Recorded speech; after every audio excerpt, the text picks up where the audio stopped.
Our story takes place in the ancient city of Thebes, a city cursed by the gods.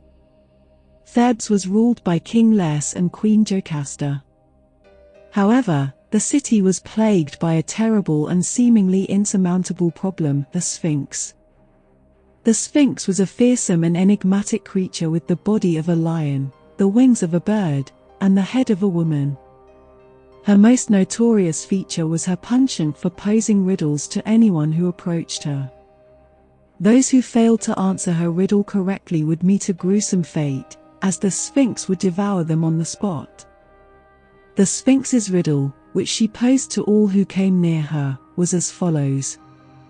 What goes on 4 feet in the morning, 2 feet in midday, and 3 feet in the evening?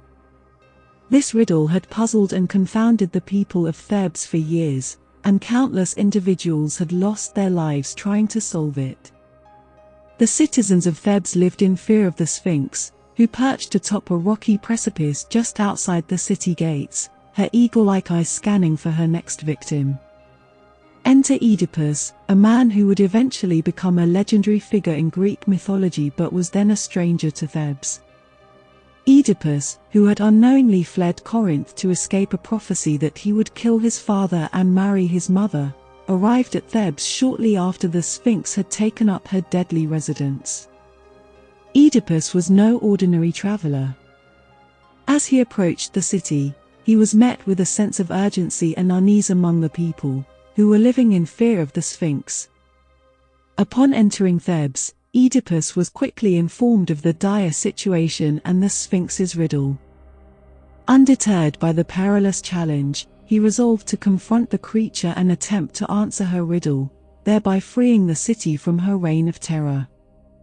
Oedipus made his way to the rocky outcrop where the Sphinx awaited her victims.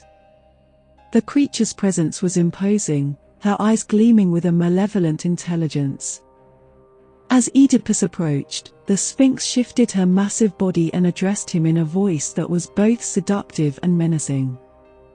She posed her riddle once more. What goes on 4 feet in the morning, 2 feet in midday, and 3 feet in the evening? The tension in the air was palpable, and the fate of Thebes hung in the balance. Oedipus, undaunted, pondered the Sphinx's riddle carefully. With a calm and confident voice, he offered his answer, "Man." Oedipus explained his answer, revealing the clever interpretation that had unlocked the riddle's meaning. A human being, he argued, crawls on all 4s as an infant, walks on 2 legs as an adult, and uses a cane for support in old age. Thus, a man goes through 3 distinct stages in his life, corresponding to the 3 different feet mentioned in the riddle. The Sphinx, taken aback by Oedipus's intelligence and the correctness of his answer, let out a deafening, anguished scream.